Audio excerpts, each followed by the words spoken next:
Qui connaissait les Gardiens de la Galaxie avant le premier film?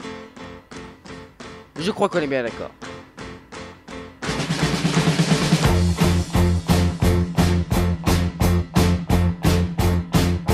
Salut mes cinéphiles, ça faisait longtemps que je n'avais pas dit cette phrase, donc ça fait plaisir de vous retrouver. Aujourd'hui, vous l'avez sans doute remarqué au vu du titre et de l'intro, on va parler des Gardiens de la Galaxie, volume 2.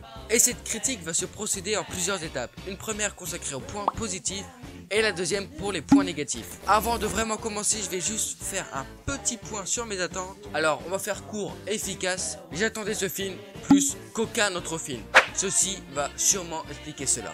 Enfin bref, on commence maintenant.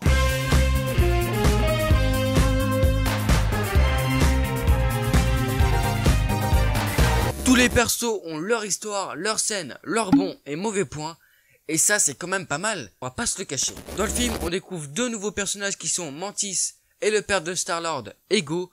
Et dans le film, on les découvre et on s'accroche à eux, même si Mantis laisse à désirer. Il y a un personnage qu'on aurait pu croire qu'ils en feraient trop au vu des bonnes annonces et toute la promo en général, mais à ma grande surprise, non. Vous l'aurez compris, je parle bien entendu de Baby Groot. Et ça, c'est un point à souligner parce que ils auraient pu en faire beaucoup plus avec lui, mais non. Et c'est cool. Je tiens aussi à dire que Drax est le perso qui m'a fait le plus rire, et franchement je m'y attendais pas du tout. C'est un point aussi à souligner, même si clairement c'est le perso qui sert à faire des vannes, ce qui m'amène au prochain point qui va être négatif.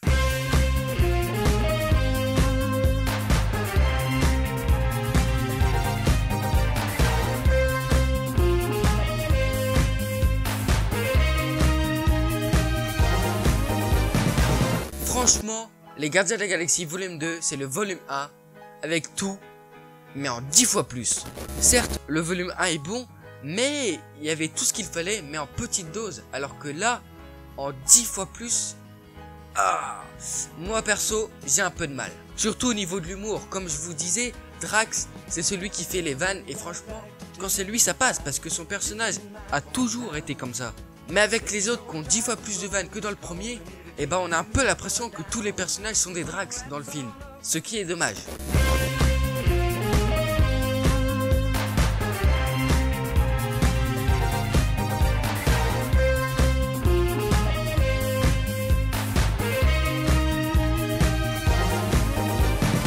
Sur moi, les thèmes abordés dans le film sont des points auxquels je suis sensible. Ça parle des parents, de la famille, etc. Et c'est comme si le réalisateur avait fait en sorte que ça me touche. Et il a réussi, ce qui aurait pu être un bon point, mais non. C'est pas assez travaillé pour que je laisse couler mes larmes. Je sais pas si vous avez compris ce que je voulais dire, mais en gros, ce film aborde des points qui sont forts et qui auraient dû me faire chialer, et il ne l'a pas fait. Donc, c'est pas très positif.